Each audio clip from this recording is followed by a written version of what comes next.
A very good morning to all of you listeners. Welcome back to your own channel, Seek the Soul, the Truth Lies Within. And today again we're going to talk about something which is very true. And the truth is that everybody on this earth wants to find out peace, wants to find out focus in their mind. They want to have their mind which is very focused. But before we get into this detail, have a look at the link above, which is going to take you towards yoga asanas, the physical aspect of your body, and to diet and to sleep also. Have a look at that. The 11 videos are given over here. Now let's go ahead with the 179 day of your godly blessing. In this blessing, Baba is trying to tell us and teach us an art where we can focus our mind on any one thing for as long as we want to wish. And that makes us very strong, that makes us very focused, and that makes us peaceful moreover. So let's understand what Baba has to say.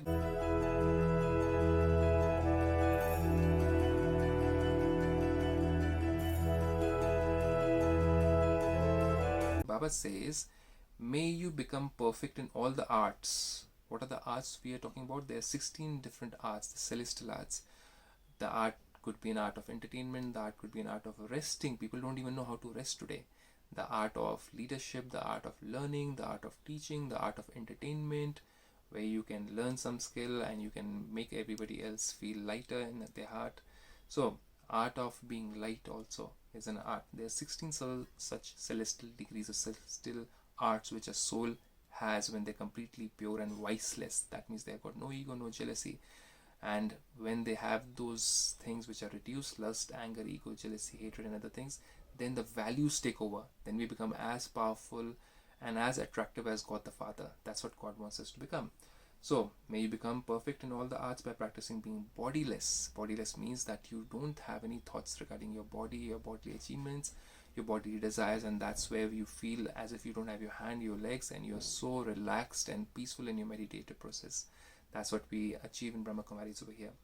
And staying beyond and being ever ready. Being ever ready to go what? Go where? We have to go back to Supreme Father, Supreme Abode. And that can only happen once we get rid of lust, anger, greed, ego, attachment. Any soul which has got all these impurities cannot go back home. We think that anybody who has died or has left the body in the right words, right sense, has gone to the Supreme Abode, has gone to Father. But anybody who's having anger, greed, lust, anger, jealousy, even a single percentage cannot leave this body and go back to Supreme Abode. That Supreme Abode is the purest of all abodes. So we think about a temple as being pure, as a church being pure. Think about the Supreme Abode where God the Father himself lives. Can you go over there? As it is, we go to a temple by taking a bath, right? We bathe and go. That is outwardly cleansing. But the inner cleansing is required because the soul goes back to the Supreme Abode. The body doesn't go back over here. So any amount of cleaning of your body doesn't help you. Yes, it is required, but we are talking about cleansing the soul over here. So, Baba says in details how to be ever ready. He says every action of those who display their talents in a circus becomes an art. He's explaining or he's relating it to a circus. In a circus also nowadays there are very few circus events which are taking place because everybody is going online on YouTube and everything and they can see all that, especially for the youngsters and the young ones. If you're lucky you get to see the circus. If you're not, you don't, right? So maybe towards when you are in your countryside, in your own country, then you can have a look at that. The bodies of those artists who are performing that circus art are so flexible that they can mold any part of their bodies as they want. Even a yogi, even a meditator who is a yogi can also do that, right? As they want, wherever they want and for however long they want. They can be in one pose for a very long time. They can be in one asana for a very long time. They can do that because they have practiced it, right? So that is regarding the body. They are able to do that performance. They are able to focus. They are able to raise their leg and keep their leg, or they can stand on one leg for a very long time with their hands and legs up, and many other things they can do, right? They can twist their body in different directions. This is a talent of theirs. You children, now he's comparing, you children can stabilize your intellect whenever and wherever you want for as long as you want. So the circus of the soul, that means the circus of the mind, the focus of the mind, molding the mind in one direction. When we are in a place where we are finding that everybody is in distress, everybody is sad, everybody is, let's say, angry or greedy or jealous of something, the environment is very negative. At that time, can I focus my mind on any one thought, any one pure thought, and stabilize it for as long as I want to do it? That's the power of meditation which one can get, and that's the focus which one can get. And that soul can make the right decisions and can be stable and can be able to help other souls, as compared to other souls who are getting distressed, who are into complete disorderliness in their mind. You are able to stabilize your mind and bring orderliness in your mind, and your mind is in order and you're able to take the decisions at the right time, at the right place. That's what Baba wants us to do. So Baba says this is the greatest talent. That physical talent is there, but if you're not able to stabilize your mind, you're a good yogi. You're able to do physical yoga very well, the heart yoga. But if your mind is not stable, there's no help, there's no effect of that on your body.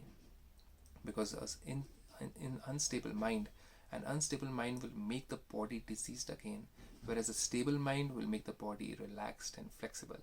So those yogis, those practitioners of yoga also, if they have their mind very flexible, that means they don't have anger, because an angry person doesn't have a flexible mind. Egoistic person cannot have a flexible mind. So the mind cannot mold itself and turn around and be in a stage of purity. So God wants us to be in a stage of purity, and that's how our flexibility of our mind also increases. We can stabilize our mind into any one pure thought, any one good thought, even amongst people who are not pure, who are not thinking pure, who are not creating an environment which is pure, or any circumstance which you face, and you're not able to be in patience, or you're not able to be in humility, or you're not able to be in a state of relaxed state, and you're not able to take the right decisions because you're panicking.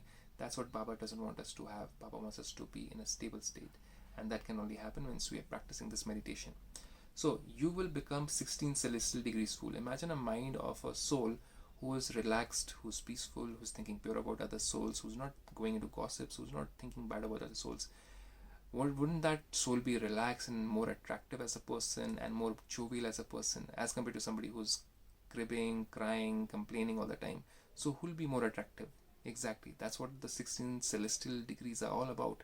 The divine degrees which a soul attains when the soul gets rid of lust, anger, greed, ego, attachment, and that's the time the soul becomes pure and attractive. That's what we have learned about those souls who were religious souls, like Jesus Christ, like Muhammad Ji, like Gautam Buddha, and many other souls who were attractive. That means they had purity within them, because of which they were so attractive to other souls. And they didn't have time for gossiping. They didn't have time for looking at the worst in the people. They didn't have time for complaining about everything around them. They were there to purify the souls. They were there to help other souls to see the right direction. That's what Baba wants us to do, and that's the stability of the mind.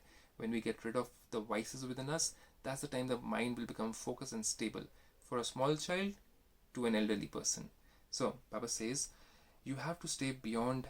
For this, you have to stay beyond. Beyond means, if I have thoughts of this world, if I've got greed and jealousy and anger and comparison and competition, when I think of thoughts of this world, then the mind can never be stable. So for this, you have to stay beyond. Beyond means the thoughts have to go beyond this world, and be ever ready, so that you can become bodiless in a second. So worldly thoughts, you become bodyful. Thoughts of God the Father and thoughts beyond this world, we become bodiless in a second, according to the orders you receive, and your time is not wasted in battling to achieve this. So we practice this meditation, and the time of battling with the thoughts of this world, thoughts of God, thoughts of this world, thoughts of God, thoughts of greed, thoughts of purity of God, that battling will slowly finish and diminish, and will become completely bodiless. So for you to achieve this, do visit Brahma Kumari Center, where you learn this art for free in all the 150 countries plus. And it's a university. It's not a religion, it's not a sect, it's not a cult. It's a university where people come and learn spirituality. So I leave you with this beautiful Vardhan. Have a blessed day. Stay safe, stay home. Om Shanti.